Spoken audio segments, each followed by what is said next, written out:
This video was brought to you by Preform Perform. Want to be able to make a video similar to this one? Preform Perform can build you a computer optimized for video editing. Visit at preformperform.com, but before you do that, enjoy the video.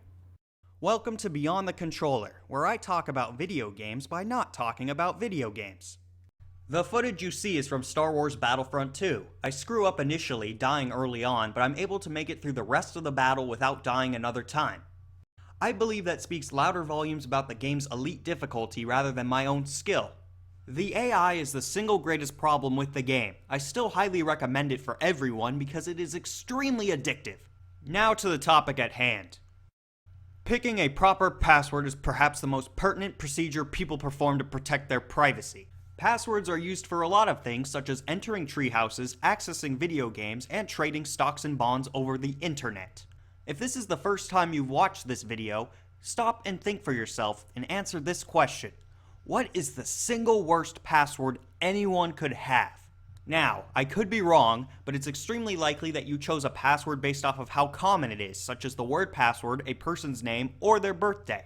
The articles I have read on the internet while researching this topic would agree with you. However, being the contrarian that I am, I propose an alternative answer. The single worst password you can have is the one that keeps you out. If you can't remember your password, it doesn't matter if it's 1 character long or 100 characters long. A password that keeps out the intended user is effectively worse than worthless.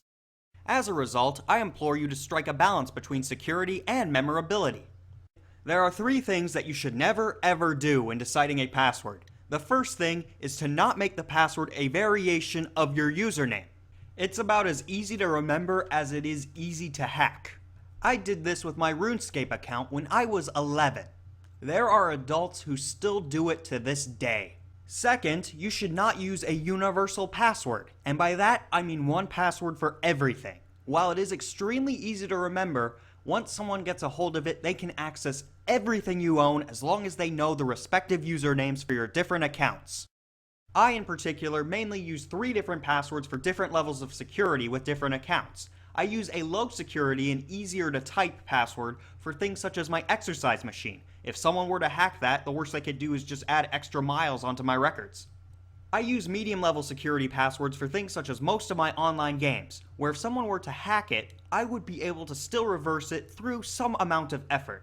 I use high level security passwords on things that if someone were to hack, they could do hardcore and irreversible damage. Think of video accounts, financials, and email addresses. Your mileage may vary on what deserves low, medium, and high level security. If you spent $10,000 for an EVE Online ship, that's high security. If you don't upload videos like I do, then it's medium or low. The third thing you should never do is have your password easy to access. Keep your password only inside your head. My uncle once wrote his Apple password on the side of a sticky note and affixed it to his computer. While hackers in China might have a hard time cracking his password, if I were malicious enough, I could easily access his iTunes account and purchase whatever music I wanted. It goes without saying that having your password in easy access completely destroys the entire purpose of having a password in the first place. Brute force tactics is the method that I am going to be referring to the most during this video. A hacker eavesdropping on encrypted messages sent between your computer and the server where your account information is held can have an infinite number of guesses at your password, and using a modern computer and a modern hacking application, a hacker can guess your password randomly at 8.2 billion times per second. 8.2 billion guesses per second is a large number thanks to the power of modern computing. However, the brute force method has one distinct weakness. The guesses are random.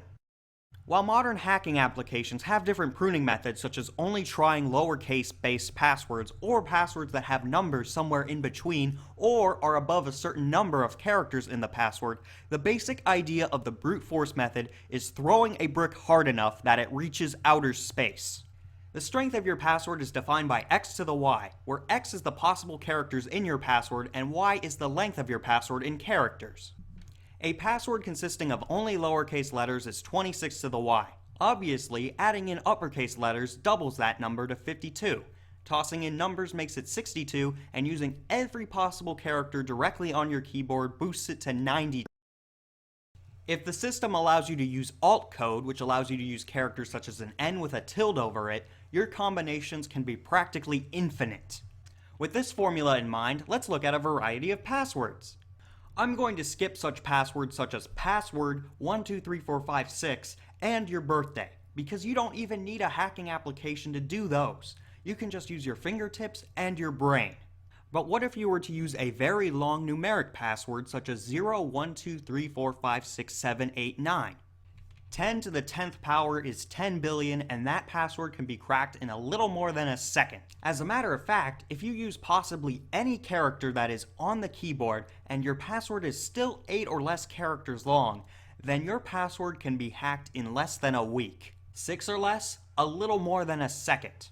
Anti-disestablishmentarianism is 28 letters long, so if you were to use that as a password, the strength would be 26 to the power of 28. A pretty strong password, right? Well, one way that hackers can prune for passwords is to only use words that appear in the dictionary. Anti-disestablishmentarianism is one of these, and because the average dictionary has about 500,000 words, it is extremely easy for them to guess, even if they were to use an inferior system that is weaker than 8.2 billion random guesses per second.